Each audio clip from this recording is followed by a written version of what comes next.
Hello बच्चों, let's see the question. Moving with the same velocity, which of the following has the longest de Broglie wavelength? Option A beta particle, option B alpha particle, option C proton, and option D neutron. So the key concept of this question is first the expression of de Broglie wavelength. तो जैसे हम de Broglie wavelength का expression लिख सकते हैं, wavelength lambda equal to H upon momentum, where H is the Planck's constant. अब linear momentum के place पर हम लिख सकते हैं mass into velocity. So de Broglie wavelength का आंसर आया H upon M into V. Question में बोला हुआ है moving with the same velocity. It means velocity चारों पार्टिकल्स के लिए कांस्टेंट है. एच प्लैंक्स कांस्टेंट भी अपने आप में एक कांस्टेंट है.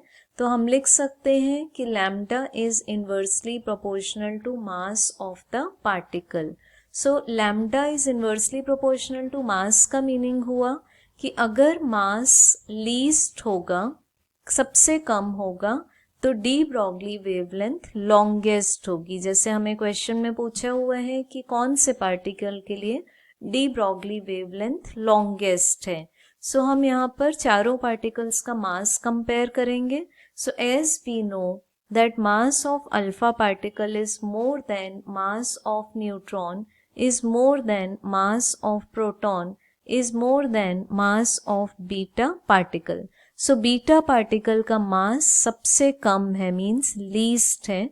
तो हम बोल सकते हैं कि बीटा पार्टिकल की जो वेवलेंथ है वो सबसे ज्यादा है. So lambda B is more than lambda P, P is proton, is more than lambda attached with the neutron and is more than lambda attached with the alpha. So question के requirement के according longest de Broglie wavelength attached होगी beta particle के साथ में.